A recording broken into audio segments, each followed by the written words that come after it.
Top ട്യൂഷൻ്റെ physics ട്യൂട്ടോറിയലിലേക്ക് എല്ലാവർക്കും സ്വാഗതം. അപ്പോൾ നമ്മൾ ഇന്നത്തെ ട്യൂട്ടോറിയലിൽ വർക്ക് ആൻഡ് എനർജി എന്ന ചാപ്റ്ററിലെ ടെക്സ്റ്റ് ബാക്കിലുള്ള ലെറ്റസ് അസസ് ക്വസ്റ്റ്യൻസ് ആണ് ഡിസ്കസ് ചെയ്യാനായിട്ട് പോകുന്നത്. First question, which one of the following quantities has the same unit as that of work? Power, energy, force, displacement. അപ്പോൾ ഇവയിൽ ഏത് ക്വാണ്ടിറ്റിക്കാണ് വർക്കിൻ്റെ സെയിം യൂണിറ്റ് ഉള്ളത്? അപ്പം സെയിം യൂണിറ്റ് ഉള്ളത് എനർജിക്കാണ്. എന്താന്ന് വെച്ചാൽ വർക്ക് എന്ന് പറയുന്നത് എന്താണ്? ട്രാൻസ്ഫർ ഓഫ് എനർജിയാണ്. അപ്പോൾ വർക്കും എനർജിയും മെഷർ ചെയ്യുന്നത് സെയിം യൂണിറ്റ് ആണ്, അതായത് joule. Question, which of the following pairs are scalar quantities? Time and energy, force and power. അപ്പോൾ ഇവയിൽ ഏതാണ് scalar quantity pairs?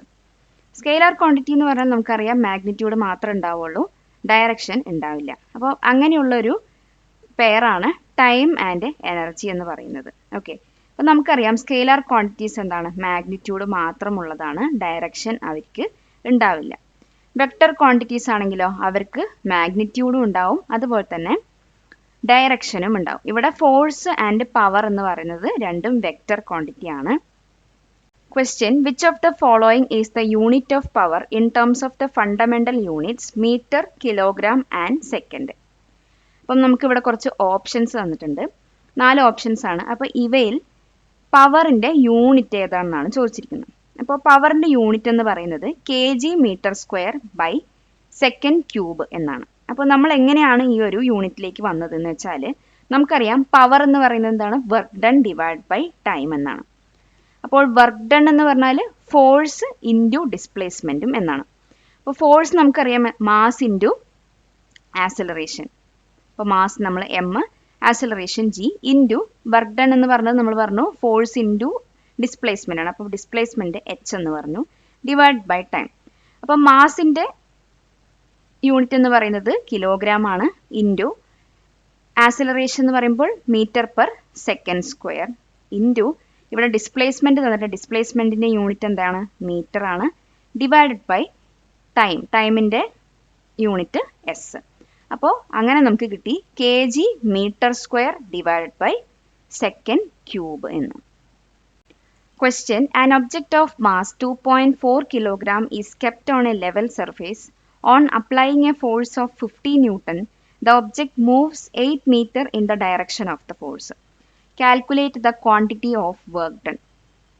Option A 40 joule, 400 joule, 50 joule and 17.6 joule. അതായത് ഒരു ഒബ്ജക്റ്റിൻ്റെ മാസ് തന്നിട്ടുണ്ട് 2.4 കിലോഗ്രാം, ഒരു ലെവൽ സർഫേസിൽ പ്ലേസ് ചെയ്തിട്ടുണ്ട്, അതിൻ്റെ മേലെ ഒരു 15 ന്യൂട്ടൺ ഫോഴ്സ് അപ്ലൈ ചെയ്തു. ഫോഴ്സ് അപ്ലൈ ചെയ്തപ്പം അത് 8 മീറ്റർ ഡിസ്പ്ലേസ് ആയി പോയി. അപ്പോൾ നമുക്കിവിടെ കാൽക്കുലേറ്റ് ചെയ്യേണ്ടത് വർക്ക് ഡൺ ആണ്. അപ്പോൾ നമുക്കിവിടെ കുറച്ച് ഓപ്ഷൻസ് തന്നിട്ടുണ്ട്, ഇവയിൽ ഏതാണ് കറക്റ്റ് ആൻസർ എന്നാണ് പറയേണ്ടത്. അപ്പം കറക്റ്റ് ഓപ്ഷൻ എന്ന് പറയുന്നത് ബി ആണ്, 400 ജൂൾ.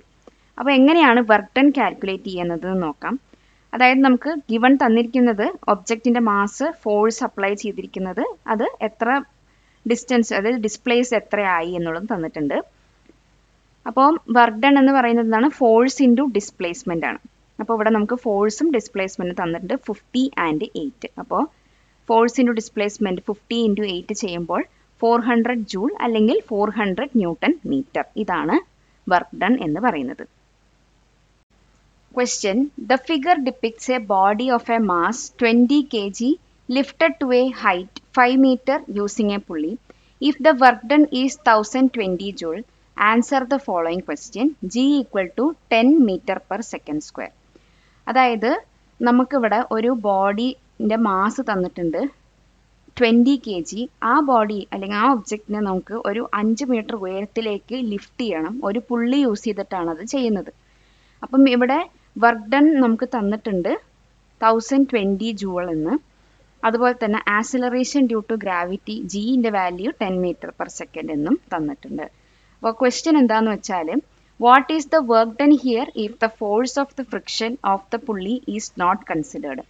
അപ്പോൾ ഫോഴ്സ് ഓഫ് ഫ്രിക്ഷൻ കൺസിഡർ ചെയ്യാതെ എത്രയാണ് വർക്ക് ഡൺ വരുന്നത്? അപ്പോൾ വർക്ക് ഡൺ എന്ന് പറയുന്നത് എന്താണ് ശരിക്കും? വർക്ക് ഡൺ എന്ന് പറഞ്ഞു കഴിഞ്ഞാൽ ഒരു ബോഡീനെ ലിഫ്റ്റ് ചെയ്യാനായിട്ട് എത്ര എനർജിയാണ് നമ്മൾ യൂസ് ചെയ്യുന്നത്. അപ്പം നമ്മളൊരു ബോഡീനെ ലിഫ്റ്റ് ചെയ്യുന്ന സമയത്ത് ചില എനർജി ആ ലിഫ്റ്റ് ചെയ്യുന്ന ബോഡിയിലേക്ക് പോവും, ചിലത് ഫ്രിക്ഷൻ കാരണം നഷ്ടപ്പെടുകയും ചെയ്യും. ഓക്കെ, അപ്പോൾ ഇവിടെ നമ്മൾ കാൽക്കുലേറ്റ് ചെയ്യാൻ പോകുന്നത് ജസ്റ്റ് ഒരു ബോഡീനെ വെറുതെ ഒന്ന് ലിഫ്റ്റ് ചെയ്യുന്നത്, ഫ്രിക്ഷൻ ഇഗ്നോർ ചെയ്തിട്ട് വെറുതെ ഒന്ന് ലിഫ്റ്റ് ചെയ്യാനായിട്ട് എത്ര എനർജി, എത്ര വർക്ക് ഡൺ ആണ് ആവശ്യം, ഇതാണ് നമ്മളോട് കാൽക്കുലേറ്റ് ചെയ്യാനായിട്ട് പറഞ്ഞിരിക്കുന്നത്. ഓക്കെ, അപ്പോൾ ക്വസ്റ്റ്യനിൽ നിന്ന് നമുക്ക് ഗിവൺ ഡാറ്റാസ് എഴുതാം. അതായത് mass 20 kg, height 5 metre, work done എന്ന് പറയുന്നത്, അതായത് ഫ്രിക്ഷൻ ഇൻക്ലൂഡ് ചെയ്തുകൊണ്ടുള്ള വർക്ക് ഡൺ ആണ് ഇവിടെ നമുക്ക് കാണിച്ചിരിക്കുന്നത്, ഈ 1020 ജൂൾ എന്ന് പറയുന്നത്. Okay, then acceleration due to gravity G എന്ന് പറയുന്നത് 10 മീറ്റർ പെർ സെക്കൻഡ് സ്ക്വയർ. അപ്പം നമ്മൾ കണ്ടുപിടിക്കാൻ പോകുന്നത് ഫോഴ്സ് ഓഫ് ഫ്രിക്ഷൻ ഇല്ലാതെ, അതായത് വർക്ക് ഡൺ എഗെയിൻസ്റ്റ് ഗ്രാവിറ്റി. അപ്പം അത് കണ്ടുപിടിക്കാനുള്ള ഫോർമുലയാണ് W equal to mass into acceleration due to gravity into H. അപ്പോൾ നമുക്ക് കിട്ടുന്നത് 1000 ജൂൾ എന്നാണ്. അതായത് നമുക്ക് ഫ്രിക്ഷൻ ഒന്നും ഇല്ലാതെ ജസ്റ്റ് ആ ഒരു ബോഡീനെ ലിഫ്റ്റ് ചെയ്യാൻ ആകെ വേണ്ട എനർജി വർക്ക് ഡൺ എന്ന് പറയുന്നത് എത്രയാണ്? 1000 ജൂൾ എന്നാണ്. അപ്പോൾ ഈ ക്വസ്റ്റ്യൻ്റെ തന്നെ ബി പാർട്ടാണ് calculate the work done against the friction of the പുള്ളി. അപ്പോൾ ഈ ചോദ്യത്തിൽ പറഞ്ഞിരിക്കുന്ന എന്താന്ന് വെച്ചാൽ, ഒരു എക്സ്ട്രാ എനർജി നമ്മൾ ആ പുള്ളിയുടെ ഫ്രിക്ഷൻ ഓവർകം ചെയ്യാനായിട്ട് യൂസ് ചെയ്തിട്ടുണ്ട് ഇവിടെ ഈ ബോഡി ലിഫ്റ്റ് ചെയ്യുന്ന സമയത്ത്. അപ്പം ആ ഒരു ലോസ് ഓഫ് എനർജി അല്ലെങ്കിൽ ആ ഒരു എക്സ്ട്രാ എനർജി ഇവിടെ യൂസ് ചെയ്തത് എത്രയാണ് എന്നുള്ളതാണ് കാൽക്കുലേറ്റ് ചെയ്യാൻ പറഞ്ഞിരിക്കുന്നത്. ഓക്കെ, അപ്പോൾ ക്വസ്റ്റ്യനിൽ തന്നെ ഇവിടെ total work done including friction അത് തന്നിട്ടുണ്ട് 1020 ജൂൾ. പിന്നെ നമ്മൾ ഫ്രിക്ഷൻ ഇല്ലാണ്ട് എഗെയിൻസ്റ്റ് ഗ്രാവിറ്റി വർക്ക് ഡണ്ണും കണ്ടുപിടിച്ചു 1000 ജൂൾ എന്ന്. ഓക്കെ, അപ്പം നമുക്കറിയാലോ ടോട്ടൽ വർക്ക് ഡൺ എന്ന് പറയുന്നത് എന്താണ്? Work against gravity plus work against ഫ്രിക്ഷനുമാണ്. അപ്പോൾ ഇവിടെ നമ്മൾക്ക് കണ്ടുപിടിക്കേണ്ടത് ഈ വർക്ക് എഗെയിൻസ്റ്റ് ഫ്രിക്ഷനാണ്. അതായത് ഈ പുള്ളിയിൽ ഉണ്ടായിരിക്കുന്ന ഫ്രിക്ഷനെ എഗെയിൻസ്റ്റ് ആയിട്ട് നമ്മൾ യൂസ് ചെയ്ത ആ ഒരു എനർജി എത്രയാണ് എന്നുള്ളതാണ് കണ്ടുപിടിക്കേണ്ടത്. അപ്പം വർക്ക് എഗെയിൻസ്റ്റ് ഫ്രിക്ഷൻ എന്ന് പറഞ്ഞാൽ total work done minus work against gravity. അതായത് ഇവിടെ 20 ജൂൾ എക്സ്ട്രാ എനർജിയാണ് നമ്മൾ ഈ പുള്ളിയിൽ നിന്നുള്ള ഫ്രിക്ഷനെ ഓവർകം ചെയ്യാനായിട്ട് ഉപയോഗിച്ചിരിക്കുന്നത്. അതാണ് ഈ ക്വസ്റ്റ്യൻ്റെ answer. Work done against friction of the pulley 20 joule. കൊടുക്കും തോറും ഏറിടും വിദ്യ തന്നെ മഹാധനം. ഈ വീഡിയോ ഉപകാരപ്പെട്ടുവെങ്കിൽ ഷെയർ ചെയ്യൂ, ലൈക്ക് ചെയ്യൂ. Question: An electric motor pumps 186.5 kg of water into a tank at a height of 8 meter in 10 seconds. Calculate the power of the motor. Express this in horsepower. Okay, അപ്പോൾ നമുക്ക് തന്നിരിക്കുന്ന question എന്താണെന്ന് വെച്ചാൽ, ഒരു electric motor 8 metre ഹൈറ്റുള്ള ഒരു ടാങ്കിലേക്ക് 186.5 kg of water pump ചെയ്യുന്നുണ്ട്. 10 സെക്കൻഡ്സിനുള്ളിലാണ് pump ചെയ്യുന്നത്. അപ്പം ആ മോട്ടറിൻ്റെ പവർ കാൽക്കുലേറ്റ് ചെയ്യാൻ പറഞ്ഞിട്ടുണ്ട്. ആ പവറിനെ നമ്മൾ ഹോഴ്സ് പവറിലേക്ക് കൺവേർട്ട് ചെയ്ത് എഴുതാനും പറഞ്ഞിട്ടുണ്ട്. ഓക്കെ, അപ്പോൾ നമുക്കിതെങ്ങനെയാണ് കാൽക്കുലേറ്റ് ചെയ്യാമെന്ന് നോക്കാം. അപ്പോൾ ആദ്യം ഗിവൺ ഡാറ്റാസ് ഒന്ന് എടുത്തെഴുതി, മാസ്, ഹൈറ്റും അതുപോലെ തന്നെ acceleration due to gravity, then time. അപ്പോൾ പവർ കാൽക്കുലേറ്റ് ചെയ്യാനായിട്ട് ആദ്യം നമ്മൾ വർക്ക് ഡൺ എന്താണ് എന്നുള്ളത് കണ്ടുപിടിക്കണം. അപ്പം mgh എന്ന് പറയുമ്പോൾ 14,920 ജൂളാണ് വർക്ക് ഡൺ. അപ്പോൾ പവർ എന്ന് പറയുമ്പോൾ work done divided by time എന്നാണ്. അപ്പം 14,920 ഡിവൈഡ് ബൈ 10 എന്ന് പറയുമ്പോൾ 1492 വാട്ടാണ് ഈ മോട്ടറിൻ്റെ പവർ. ഇനി നമുക്ക് ഇതിനെ ഹോഴ്സ് പവറിലേക്ക് എക്സ്പ്രസ് ചെയ്ത് കാണിക്കണം. അപ്പോൾ ഒരു ഹോഴ്സ് പവർ എന്ന് പറയുന്നത് 746 വാട്ടാണ്. അപ്പോൾ നമ്മൾ ഈ 1492 വാട്ടിനെ 746 വെച്ച് ഡിവൈഡ് ചെയ്യുമ്പോൾ നമുക്ക് കിട്ടുന്നത് 2 ഹോഴ്സ് പവർ എന്നാണ്. അപ്പോൾ ഈ 1492നെ നമ്മൾ HP-യിലേക്ക് കൺവേർട്ട് ചെയ്തിരിക്കുന്നതാണ് ഈ 2 HP. അപ്പോൾ നേരത്തെ ക്വസ്റ്റ്യൻ്റെ തന്നെ സി പാർട്ടാണിത്. ഇവിടെ പറഞ്ഞിരിക്കുന്നത് എന്താണെന്ന് വെച്ചാൽ, മോട്ടറിൻ്റെ പവർ നമ്മൾ പകുതിയാക്കി കഴിഞ്ഞാൽ എത്ര സമയമെടുക്കും ഈ സെയിം ഹൈറ്റിലുള്ള ടാങ്ക്, അതും ഈ സെയിം ക്വാണ്ടിറ്റിയിൽ ഫില്ല് ചെയ്യാനായിട്ട്. ആ ടൈമാണ് നമ്മൾക്ക് കണ്ടുപിടിക്കേണ്ടത് ഇവിടെ.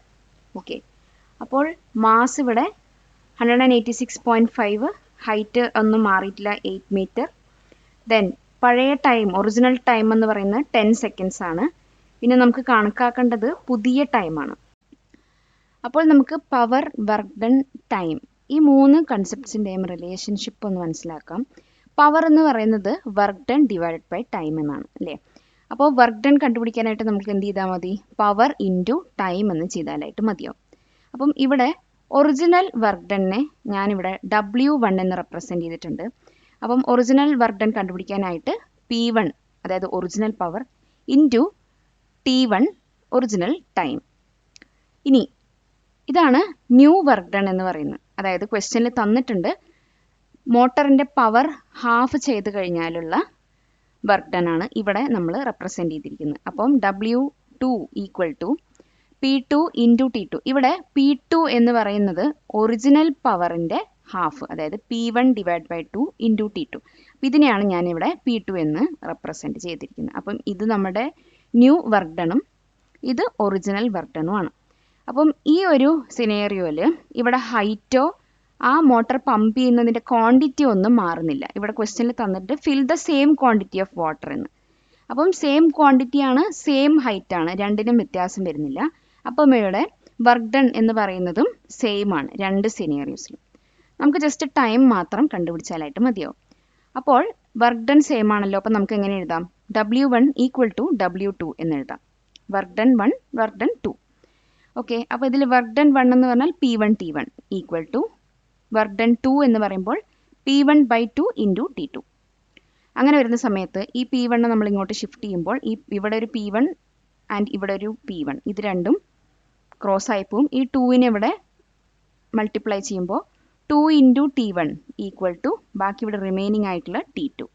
ഓക്കെ, അപ്പോൾ നമുക്ക് 2 into T1 equal to T2 എന്ന് കിട്ടി. അതായത് ഒറിജിനൽ ടൈമിൻ്റെ 2 മടങ്ങാണ് നമുക്ക് പുതിയതായിട്ട് കിട്ടിയ ഈ ടൈം.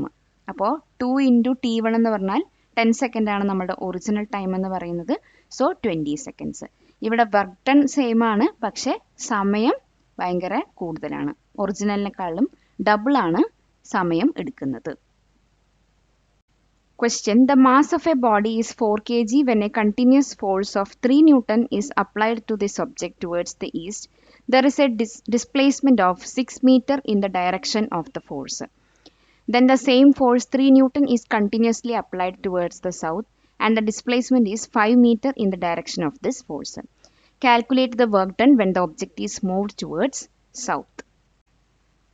അപ്പോൾ നമ്മൾ ചോദിച്ചിരിക്കുന്നത് എന്താണെന്ന് വെച്ചാൽ ഒരു ഒബ്ജക്റ്റ് 4 kg മാസ്സുള്ളൊരു ഒബ്ജക്റ്റ്, ആ ഒബ്ജക്റ്റിന് മേലൊരു 3 ന്യൂട്ടൺ ഫോഴ്സ് അപ്ലൈ ചെയ്ത് കഴിഞ്ഞ ശേഷം ഈസ്റ്റ് ഡയറക്ഷനിലേക്കാണ് അപ്ലൈ ചെയ്തിരിക്കുന്നത്. അപ്പോൾ ഒരു 6 മീറ്റർ ഡിസ്പ്ലേസ്മെൻറ്റ് നടന്നു. ഓക്കെ, ദെൻ വീണ്ടും സൗത്ത് ഡയറക്ഷനിലേക്ക് ഒരു 3 ന്യൂട്ടൺ ഫോഴ്സ് അപ്ലൈ ചെയ്തപ്പം ഒരു 5 മീറ്റർ ഡിസ്പ്ലേസ്മെൻറ്റ് അവിടെ നടന്നു. അപ്പോൾ ചോദിച്ചിരിക്കുന്നത് ഒബ്ജക്റ്റ് സൗത്തിലേക്ക് മൂവ് ചെയ്ത സമയത്തുള്ള വർക്ക് ഡൺ എന്താണ് എന്നുള്ളതാണ്. ഓക്കെ, അപ്പം നമുക്ക് ആദ്യം ഡാറ്റ സെൽ എടുത്തെഴുതാം. മാസ് 4 kg ആണ്. ആദ്യം ഈസ്റ്റിലേക്ക് മൂവ് ചെയ്ത സമയത്ത് ഫോഴ്സ് അപ്ലൈഡ് എന്ന് പറയുന്ന 3 ന്യൂട്ടനും എത്ര ഡിസ്പ്ലേസ് ആയി? 6 മീറ്റർ ഡിസ്പ്ലേസ് ആയിട്ടുണ്ട് ഈസ്റ്റ് ഡയറക്ഷനിൽ. അപ്പോൾ സൗത്ത് ഡയറക്ഷനിൽ ഫോഴ്സ് സെയിം തന്നെയാണ് 3 ന്യൂട്ടൺ, 5 മീറ്റർ ആണ് ഡിസ്പ്ലേസ് ആയിരിക്കുന്നത്. അപ്പോൾ നമുക്കറിയാലോ വർക്ക് ഡൺ എന്ന് പറയുന്നത് ഫോഴ്സ് ഇൻറ്റു ഡിസ്പ്ലേസ്മെൻ്റ് ആണ്. അപ്പം സൗത്ത് ഡയറക്ഷനിലേക്ക് ഡിസ്പ്ലേസ് ആയ സമയത്തുള്ള വർക്ക് ഡൺ 3 ഇൻറ്റു 5 15 ജൂൾ ആണ്. ഇനി നെക്സ്റ്റ് ക്വസ്റ്റ്യൻ എന്ന് പറയുന്നത് ടോട്ടൽ വർക്ക് ഡൺ കണ്ടുപിടിക്കാനാണ് പറഞ്ഞിരിക്കുന്നത്. ഓക്കെ, അപ്പോൾ ടോട്ടൽ വർക്ക് ഡൺ എന്ന് പറഞ്ഞു കഴിഞ്ഞാൽ ഈസ്റ്റ് ഡയറക്ഷനിൽ ഉണ്ടായ വർക്ക് ഡണും സൗത്ത് ഡയറക്ഷനിൽ ഉണ്ടായ വർക്ക് ഡണും രണ്ടും പ്ലസ് ചെയ്താൽ നമുക്ക് ടോട്ടൽ വർക്ക് ഡൺ കിട്ടും. അപ്പം ടുവേർഡ്സ് ദ ഈസ്റ്റ് നമ്മൾ കണ്ടുപിടിച്ചിട്ടില്ല. സോ ടുവേർഡ്സ് ദ ഈസ്റ്റ് ഉള്ള വർക്ക് ഡൺ കണ്ടുപിടിക്കണം. ഫോഴ്സ് ഇൻറ്റു ഡിസ്പ്ലേസ്മെൻറ്റ് അതായത് 18 ജൂൾ. അപ്പം നമ്മൾ ലാസ്റ്റ് ക്വസ്റ്റ്യനിൽ ടുവേർഡ്സ് ദ സൗത്ത് കണ്ടുപിടിച്ചിരുന്നു 15 ജൂൾ. അപ്പം രണ്ടും ആഡ് ചെയ്ത് കഴിഞ്ഞാൽ നമുക്ക് ടോട്ടൽ വർക്ക് ഡൺ കിട്ടും. അപ്പം 18 ജൂൾ പ്ലസ് 15 ജൂൾ എന്ന് പറയുമ്പോൾ 33 ജൂളാണ് ടോട്ടൽ വർക്ക് ഡൺ. ഹൈസ്കൂൾ വിദ്യാർത്ഥികൾക്കായി ചെറിയ ബാച്ച് സൈസിലുള്ള ട്യൂഷൻ ക്ലാസുകളിലൂടെ മികച്ച വിജയം നേടാൻ ഇന്ന് തന്നെ ടോപ്പ് ട്യൂഷൻ സെന്ററിൽ ജോയിൻ ചെയ്യൂ. Question: If an object is thrown vertically upwards, its potential energy and kinetic energy will change. Which of the following is the correct graph related to kinetic energy? Justify your answer. അതായത് ഒരു object മുകളിലേക്ക് നമ്മൾ throw ചെയ്തിട്ടുണ്ട്. Throw ചെയ്യുന്ന സമയത്ത് potential energy kinetic എനർജിയും ഇവിടെ change ആവും. അപ്പോൾ ഈ തന്നിരിക്കുന്ന ഗ്രാഫുകളിൽ കൈനറ്റിക് എനർജിയുമായിട്ട് ബന്ധപ്പെട്ടിരിക്കുന്ന ഗ്രാഫ് ഏതാണ്? ആൻഡ് ആ ഗ്രാഫ് നമ്മൾ എന്തുകൊണ്ട് ചൂസ് ചെയ്തു, അതിനുള്ള ജസ്റ്റിഫിക്കേഷനും കൊടുക്കണം. അപ്പോൾ ഇവിടെ കൈനറ്റിക് എനർജിയുമായിട്ട് ബന്ധപ്പെട്ടുള്ള ഗ്രാഫ് എ ആണ്, ഗ്രാഫ് എ. അപ്പോൾ അതിൻ്റെ എക്സ്പ്ലനേഷനാണ്. അപ്പോൾ ഇവിടെ ഒബ്ജക്റ്റ് നമ്മൾ മുകളിലേക്ക് ത്രോ ചെയ്തിരിക്കുകയാണ്. മുകളിലേക്ക് ത്രോ ചെയ്യുന്ന സമയത്ത് ഹൈറ്റ് എന്ന് പറയുന്നത് ഇൻക്രീസ് ആവും. ഓക്കെ, ഹൈറ്റ് എന്ന് പറയുന്നത് ഇൻക്രീസ് ആവും. അതുപോലെ തന്നെ ഇവിടെ വെലോസിറ്റി എന്ന് പറയുന്നത് ഡിക്രീസ് ആവും. കാരണം ഗ്രാവിറ്റിക്ക് എഗെയിൻസ്റ്റ് ആയിട്ടാണല്ലോ നമ്മുടെ ഒബ്ജക്റ്റ് പോകുന്നത്. അപ്പോൾ വെലോസിറ്റി ഇവിടെ ഡിക്രീസ് ആവും ഡ്യൂ ടു ഗ്രാവിറ്റി. അപ്പം നമുക്കറിയാം കൈനറ്റിക് എനർജി എന്ന് പറയുന്നത് ഇറ്റ് ഈസ് റിലേറ്റഡ് ടു എന്താണ്, വെലോസിറ്റി. അതായത് ഈക്വൽ ടു ഹാഫ് mv² എന്നാണ്. അപ്പോൾ ഇവിടെ വെലോസിറ്റി ഡിക്രീസ് ആവുമ്പോൾ കൈനറ്റിക് എനർജി എന്താവും, ഡിക്രീസ് ആവുകയാണ് ചെയ്യുന്നത്. അപ്പോൾ ഹൈറ്റ്, ഏറ്റവും ഹൈറ്റിലേക്ക് എത്തുന്ന സമയത്ത് വെലോസിറ്റിൻ്റെ വാല്യൂ അവിടെ 0 ആവും. അങ്ങനെ 0 ആയിക്കഴിഞ്ഞാൽ കൈനറ്റിക് എനർജിയും എന്താവും, 0യിലേക്ക് തന്നെ വരും. ഓക്കെ, അപ്പം അതുകൊണ്ടാണ് നമ്മൾ ഈ ഗ്രാഫ് എ എടുക്കാനായിട്ട് കാരണം. Question: the Vikram lander module of Chandrayaan 3 has A mass of 1752 kilogram. What will be its potential energy when it reaches a height of 100 meter from the lunar surface? G on moon equals to 1.6 meter per second square. അതായത് Chandrayaan 3 മൊഡ്യൂളാണ് Vikram lander എന്ന് പറയുന്നത്, lander. അപ്പം ആ ഒരു ലാൻഡറിൻ്റെ mass എന്ന് പറയുന്നത് 1752 kilogram ആണ്. അപ്പോൾ മൂണിൻ്റെ സർഫേസിൽ നിന്ന് ഒരു 100 മീറ്റർ ഹൈറ്റിലാണ് ഈ ഒരു ലാൻഡർ വന്ന് നിൽക്കുന്നത്. അപ്പം ആ ഒരു ഒബ്ജക്റ്റിൻ്റെ പൊട്ടൻഷ്യൽ എനർജി കണ്ടുപിടിക്കാനാണ് പറഞ്ഞിരിക്കുന്നത്. ആക്സലറേഷൻ ഡ്യൂ ടു ഗ്രാവിറ്റി ജീൻ്റെ വാല്യൂ, മൂണിൽ ജീൻ്റെ വാല്യൂ തന്നിട്ടുണ്ട് 1.6.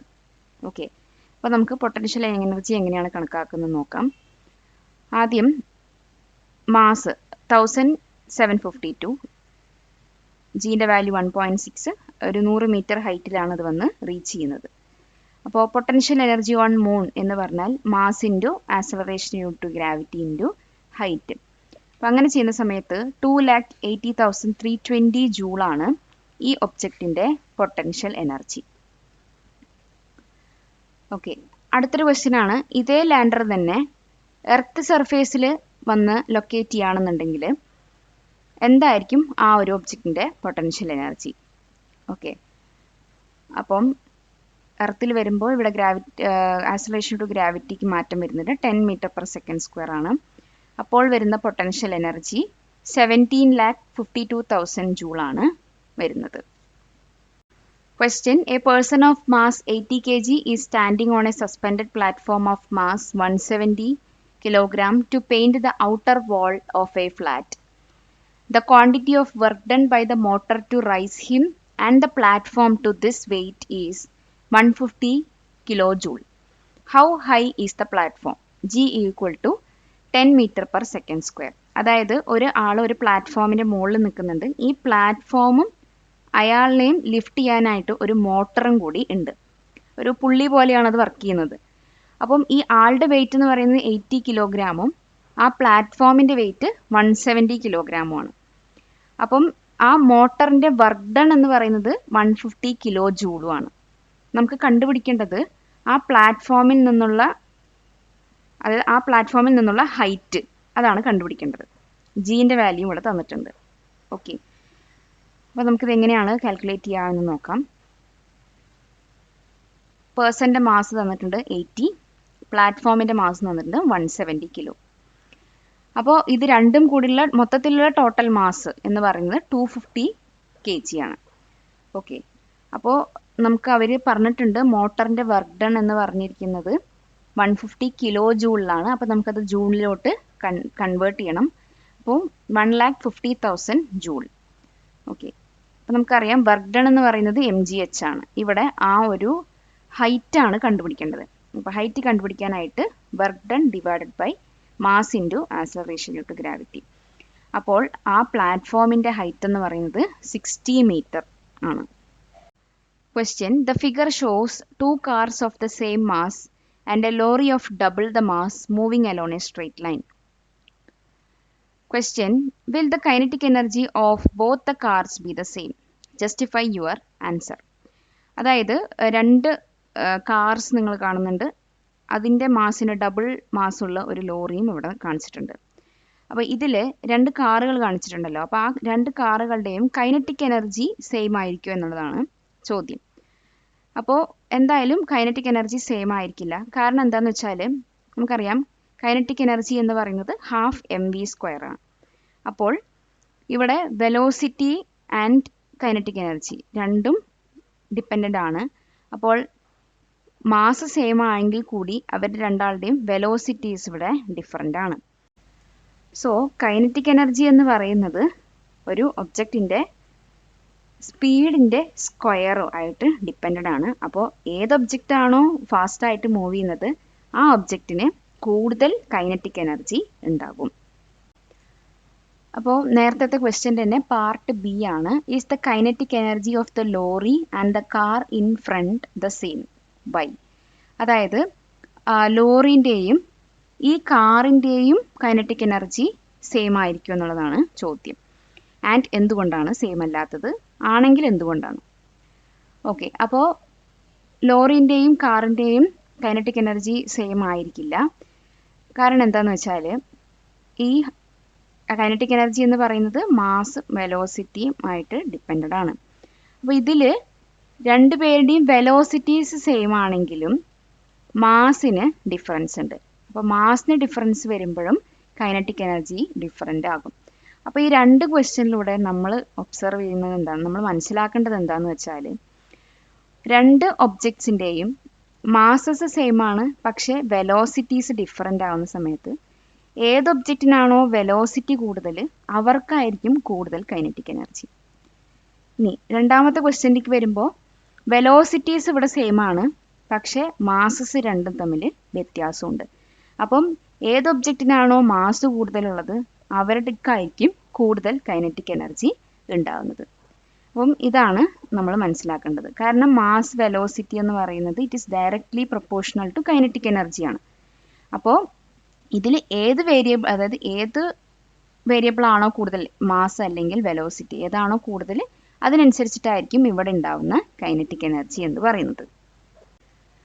അപ്പം നെക്സ്റ്റ് ക്വസ്റ്റ്യൻ എന്ന് പറയുന്നത് ബാക്കിലുള്ള ഈ കാറിൻ്റെ, ഈ ഗ്രീൻ കളർ കാറിൻ്റെ കൈനറ്റിക് എനർജി കാൽക്കുലേറ്റ് ചെയ്യാനാണ് പറഞ്ഞിരിക്കുന്നത്. കാറിൻ്റെ മാസ് നമുക്ക് തന്നിട്ടുണ്ട് 1800 കിലോഗ്രാം എന്ന്. ഓക്കെ, അപ്പോൾ കൈനറ്റിക് എനർജി കണക്കാക്കാനായിട്ട് ½ mv², ആണ് അതിൽ മാസും അതുപോലെ തന്നെ വെലോസിറ്റി നമുക്ക് തന്നിട്ടുണ്ട്. സോ ആ ബാക്കിലുള്ള കാറിൻ്റെ കൈനറ്റിക് എനർജി 3,60,000 ജൂൾ എന്നാണ്. Subscribe to this channel for more videos like this. Question: Analyze the figure and answer the following questions. അപ്പോൾ ഇതാണ് ഫിഗർ എന്ന് പറയുന്നത്. ഇപ്പോൾ ഇതിൽ എന്താ കാണിച്ചിരിക്കുന്നത് വെച്ചാൽ A indicates the top most position of A building. അപ്പോൾ എ എന്ന് പറയുന്നത് ഒരു ടോപ്പ് പൊസിഷനാണ് ബിൽഡിങ്ങിലെ. അപ്പം 3 സ്റ്റേജസും കാണിച്ചിട്ടുണ്ട്. അതായത് ബോൾ വീഴുന്നതിൻ്റെ 3 സ്റ്റേജസ് ആണ് കാണിച്ചിരിക്കുന്നത്. ഓക്കെ, അപ്പം ഈ ഓരോ സ്റ്റേജസിലും ഇവിടെ ഉണ്ടാകുന്ന കൈനറ്റിക് എനർജി, പൊട്ടൻഷ്യൽ എനർജി, ഇതിൽ വരുന്ന വ്യത്യാസങ്ങളാണ് ഇവിടെ കാണിച്ചിരിക്കുന്നത്. അപ്പോൾ ഇവിടെ ടോട്ടൽ എനർജി എന്ന് പറയുന്നത് ഈ 12 + 8 20 ജൂളാണ് ടോട്ടൽ എനർജി എന്ന് പറയുന്നത്. ഓക്കെ, അപ്പോൾ ഫസ്റ്റ് ക്വസ്റ്റ്യൻ എങ്ങനെയാണ്, അറ്റ് എയിലുണ്ടാകുന്ന സമയത്ത് കൈനറ്റിക് എനർജി എന്തായിരിക്കും? അപ്പോൾ എ എന്ന് പറയുന്നത് ടോപ്പ് പൊസിഷനാണ്. അതായത് ഇവിടെ നമ്മളുടെ ഒബ്ജക്റ്റ് സ്റ്റേഷനറി ആയിട്ടിരിക്കണം, മൂവ്മെൻ്റ് ഒന്നുമില്ല. അപ്പോൾ വെലോസിറ്റി എന്ന് പറയുന്നതും 0 ആണ്. വെലോസിറ്റി 0 ആണെന്നുണ്ടെങ്കിൽ kinetic energy will also be 0. അപ്പം 0. Next question, what is the potential energy at A? അപ്പം എയിലുള്ള പൊട്ടൻഷ്യൽ എനർജി എത്രയാണ് എന്നുള്ളതാണ് ചോദ്യം. അപ്പോൾ നമുക്കറിയാം ഇവിടെ ടോട്ടൽ എനർജി എന്ന് പറയുന്നത് എല്ലാ കേസസിലും സെയിം ആയിരിക്കും, 20 ജൂൾ തന്നെയായിരിക്കും. അപ്പം ഇവിടെ എന്റെ കേസിൽ കൈനറ്റിക് എനർജി 0 ആണ്. അപ്പം ബാക്കിയുള്ള എനർജി എന്ന് പറയുന്നത് എന്താണ്? 20 ജൂളാണ്. അതാണ് എയിലുള്ള പൊട്ടൻഷ്യൽ എനർജി എന്ന് പറയുന്നത്. അപ്പം നെക്സ്റ്റ് ക്വസ്റ്റ്യൻ എന്ന് പറയുന്നത് what is the total energy at A? അപ്പോൾ ടോട്ടൽ എനർജി എന്ന് പറയുന്നത് 20 ജൂളാണ്. ഇനി what is the kinetic energy at C? സിയിലേക്ക് വരുന്ന സമയത്ത് ഇവിടെ കൈനറ്റിക് എനർജി എന്ന് പറയുന്നത് 20 ജൂൾ തന്നെയാണ്. എങ്ങനെയാന്ന് വെച്ചാൽ കൈനറ്റിക് എനർജി എന്ന് പറയുന്നത് എന്താണ്? ഇവിടെ കൂടുതലായിരിക്കും. മുകളിൽ ആ ഒരു ഹൈറ്റിൽ ഉണ്ടാവുമ്പോഴാണ് നമുക്ക് പൊട്ടൻഷ്യൽ എനർജി ഉണ്ടാവുന്നത്. താഴത്തേക്ക് വരുന്ന സമയത്ത് ഹൈറ്റ് ഡിക്രീസ് ആവും. ഹൈറ്റ് ഡിക്രീസ് ആയി കഴിഞ്ഞാൽ ഗ്രൗണ്ട് ലെവൽ റീച്ച് ചെയ്യുമ്പോഴേക്കും ഹൈറ്റ് 0 ആവും. അപ്പോൾ പൊട്ടൻഷ്യൽ എനർജിയും അവിടെ 0 ആവും. പിന്നെ ഉള്ളത് എന്ന് പറയുന്നത് എന്താണ്? കൈനറ്റിക് എനർജിയാണ്. So 20 joule. അപ്പോൾ നെക്സ്റ്റ് ക്വസ്റ്റ്യൻ എന്ന് പറയുന്നത് what is the potential energy at C? അപ്പം സി ലെവലിലുള്ള പൊട്ടൻഷ്യൽ എനർജി എത്രയാണെന്ന് ചോദിച്ചിരിക്കുന്നത്. അപ്പം ഇവിടെ ഈ ബോൾ എയിൽ നിന്ന് ടോപ്പ് പൊസിഷനിൽ നിന്ന് ഗ്രൗണ്ട് ലെവലിലേക്ക് വന്നു. അപ്പോൾ ഇവിടെ ഹൈറ്റ് ഡിക്രീസ് ആവുകയാണ് ചെയ്യുന്നത്. ഗ്രൗണ്ട് ലെവലിലേക്ക് വരുമ്പോഴേക്കും ഹൈറ്റ് 0 ആയി. ഹൈറ്റ് 0 എന്ന് പറയുമ്പോൾ potential energy will also be 0. അപ്പോൾ 0 ജൂൾ എന്ന് കിട്ടി.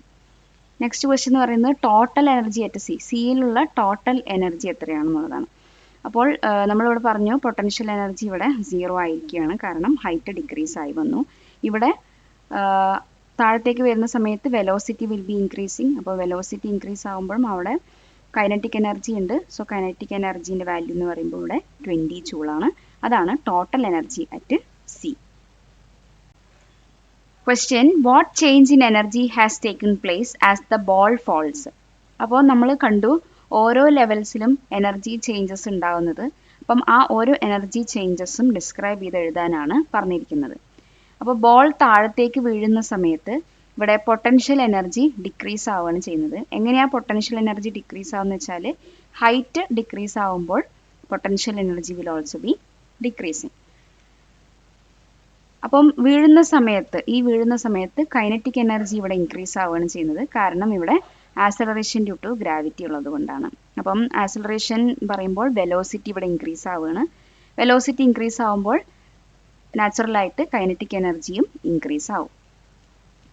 അങ്ങനെ ഗ്രൗണ്ടിലേക്ക് എത്തുന്ന സമയത്ത് ഈ ഗ്രൗണ്ട് ലെവലിലേക്ക് എത്തിക്കഴിഞ്ഞു കഴിഞ്ഞാൽ ഈ പൊട്ടൻഷ്യൽ എനർജി എന്ന് പറയുന്നത് കൈനറ്റിക് എനർജി ആയിട്ട് കൺവേർട്ട് ആവും.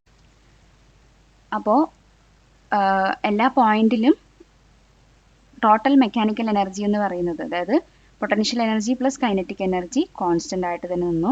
അപ്പോൾ നമ്മൾ കണ്ടു 20 ജൂൾ എന്ന്. അപ്പം ആ ടോട്ടൽ എനർജി എന്ന് പറയുന്നത് എല്ലാത്തിലും കോൺസ്റ്റന്റ് ആയിട്ട് തന്നെ നിന്നു. Question: using a conveyor belt that transports construction materials to the top of a building, 5 sacks of cement of mass 50 kg each are brought to a height of 8 meter in 16 seconds. Calculate the power of the motor of the conveyor belt. അപ്പോൾ നമുക്ക് തന്നിരിക്കുന്ന question എന്താണെന്ന് വെച്ചാൽ, നിങ്ങൾ ഇതുപോലൊരു conveyor belt കണ്ടിട്ടുണ്ടാകും. അപ്പം ഈ ബെൽറ്റ് യൂസ് ചെയ്യുന്നത് ഹൈറ്റ്സിലേക്ക് നമ്മൾ സാധനങ്ങൾ എത്തിക്കാൻ വേണ്ടിയിട്ടാണ് ഉപയോഗിക്കുന്നത്. അപ്പം നമ്മൾ ഇതിലൂടെ ഒരു 5 sacks ഓഫ് സിമെൻറ്റ് ഒരു 8 മീറ്റർ ഹൈറ്റിലേക്ക് കൊണ്ടുപോകണം. അപ്പം അതെടുത്ത സമയം എന്ന് പറയുന്നത് 16 seconds ആണ്. ഓരോ സാക്സും 50 കിലോ ആണ് വെയിറ്റ് വരുന്നത്, മാസ് വരുന്നത്. ഓക്കെ, അപ്പോൾ നമുക്ക് ആ ഒരു കൺവെയർ ബെൽറ്റിൻ്റെ മോട്ടർ ഉണ്ടല്ലോ, ആ മോട്ടറിൻ്റെ പവറാണ് ഇവിടെ കണക്കാക്കേണ്ടത്. ഓക്കെ, അപ്പോൾ നമുക്ക് ആദ്യം ഗിവൺ വാല്യൂസ് എടുത്തെഴുതാം. ടോട്ടൽ മാസ് എന്ന് പറയുന്നത് ഇത് 5 sacks ഓഫ് 50 kg ആണ്. അപ്പോൾ 5 × 50 ദാറ്റ് ഈസ് 250 kg ആണ് ആ കൺവെയർ ബെൽറ്റിലൂടെ നമ്മൾ ഒരു ഹൈറ്റിലേക്ക് കൊണ്ടുപോകുന്നത്. ഹൈറ്റ് 8 മീറ്റർ ആണ്. ടൈം ടേക്കൺ എന്ന് പറയുന്നത് 16 seconds. Then acceleration due to gravity തന്നിട്ടുണ്ട്. അപ്പോൾ നമുക്ക് പവർ കണ്ടുപിടിക്കാം.